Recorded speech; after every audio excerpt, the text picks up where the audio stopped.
This is Hidden Killers Week in Review. A look back at the most prolific stories of the week. This is the Hidden Killers podcast with Tony Brueski. Featuring retired FBI Special Agent Jennifer Coffindaffer. In this case, it seems pretty clear-cut to me that, yes, Jennifer Crumbley and her husband are responsible for this, enabling this to take place. I'm sure it's nothing they wished upon their child or to have happen, but I'm sorry, you provided a weapon for your 15-year-old child who seems to constantly have homicidal thoughts and demonstrates them to you and to others, yet you still kind of want to pretend that there's nothing going on here. So I can see where this, in my opinion, should end in a conviction. But that's not always the case in situations like this. And that's what I wonder about. What kind of precedent could this be setting that may not be the type of precedent that we necessarily want? Are we going to be examining every school shooting case, which we likely should, to see what sort of influences took place there? But how quick are we going to be to judge every parent then going forward as being responsible or as ignorant and just ridiculously, grossly irresponsible like the Crumbleys were, when in many cases, some parents just have no idea. And it's not for lack of trying or lack of care either. Well, yeah, I see this seeping over into the serial killer realm, right? We're talking about mass murderers, but then how about serial killers? How about, I'll just take an only accused, not convicted, serial killer, Brian Koberger. A lot of people have really put a microscope on those parents. You'll recall they were called to a grand jury, I guess, to testify regarding the actions of Brian Koberger related to another murder. And they hired attorneys to say, listen, I'm not going in there to testify. And I bring this up because, even at this age where you have a grown individual and you have the parents still, to me, just not taking responsibility for, hey, listen, if you can't provide an alibi, just go in and tell the truth.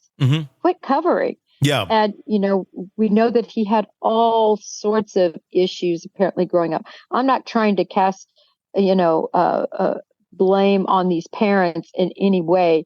I'm just trying to say this is the sort of problem you get to going down this road, because once you start blaming one set of parents for not recognizing that their children are homicidal, where does it stop? Well, and does it stop simply, are we talking this being a parental issue and it's 100% having to do with a parent having a child under the age of 18 that's doing these things that you are providing the weapons to because the child couldn't buy it legally themselves?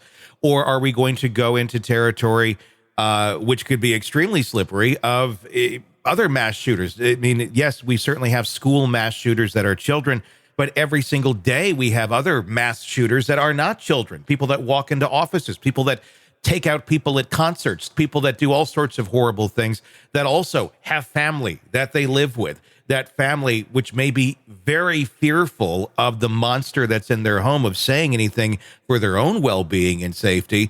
Do we start going after those people as well, who also may have seen the red flags that are right underneath them and know that they're living with a homicidal monster, but then don't say anything? Do we start judging every single person on this kind of see something, say something argument? And if you don't say something, are you just as responsible as that individual who went and carried something out?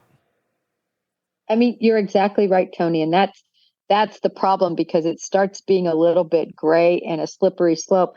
But I think everyone really needs to take note of, for instance, in this case, he lost his dog, which some people, people who don't have a pet that they just truly love. By the way, I have a pet I truly love.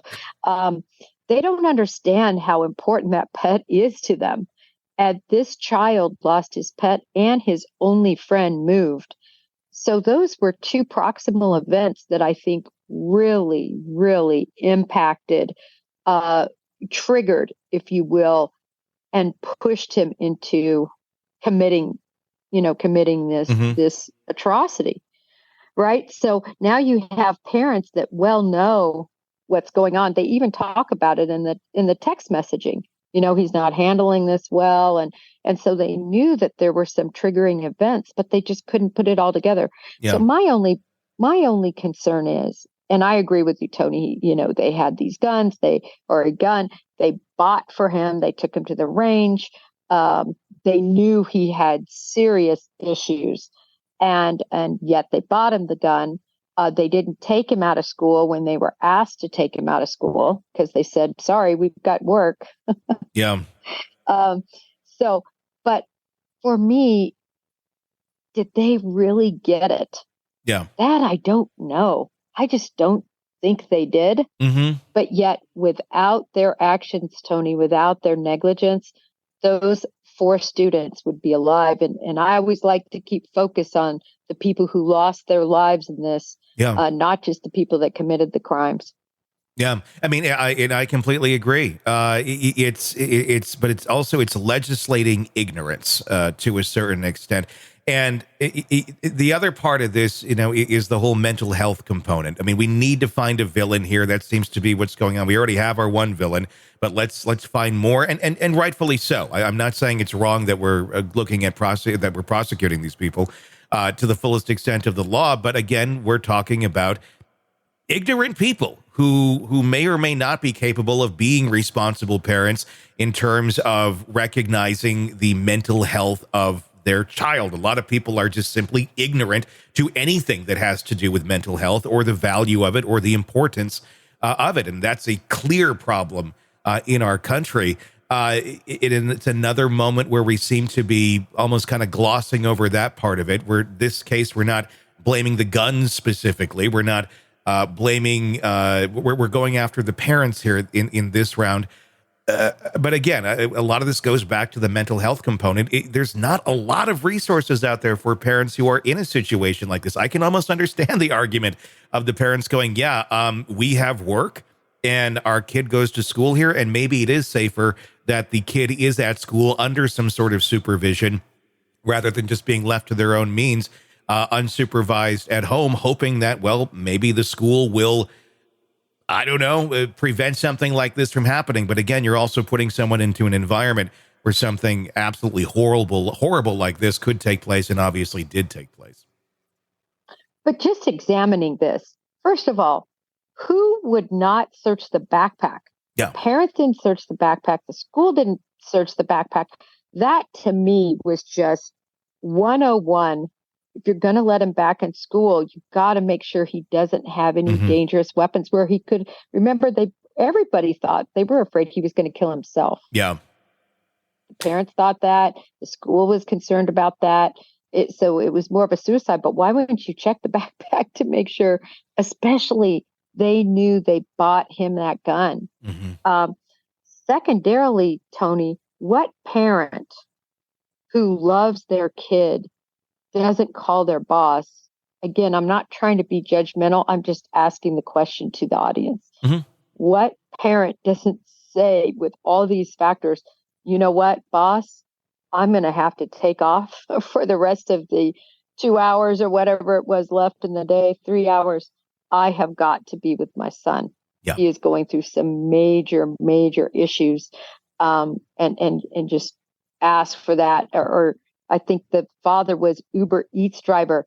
I'm not going to do Uber Eats tonight. I understand there's bills to be paid, but when you look at your kid who's in this much of a homicidal type showing signs of this, it's just shocking to me that they didn't, no bells went off. It seems to be just kind of a prime example of people who were not living with reality on reality's terms. And because of that, missed the obvious signs that there was something very, very wrong going on here. And unfortunately, 4 children paid the ultimate price for it. Tony, I did want to bring up one thing that for me makes my needle go to guilt. Yeah. And that was the Crumbleys went on the run. That's true. There is that element to this story. So all of this, I think, I could definitely teeter-totter back. I could see both sides and the importance. They went on the run. Yeah. They hid. And so to me, that is consciousness of guilt. Yeah. They knew that they had major responsibility in this. And I think that that's why, for me, I would think this jury is probably going to find her guilty. The sentence is another answer or another question, but I think they'll find her guilty. Want to listen ad-free? Want advance access to all of our interviews before anyone else?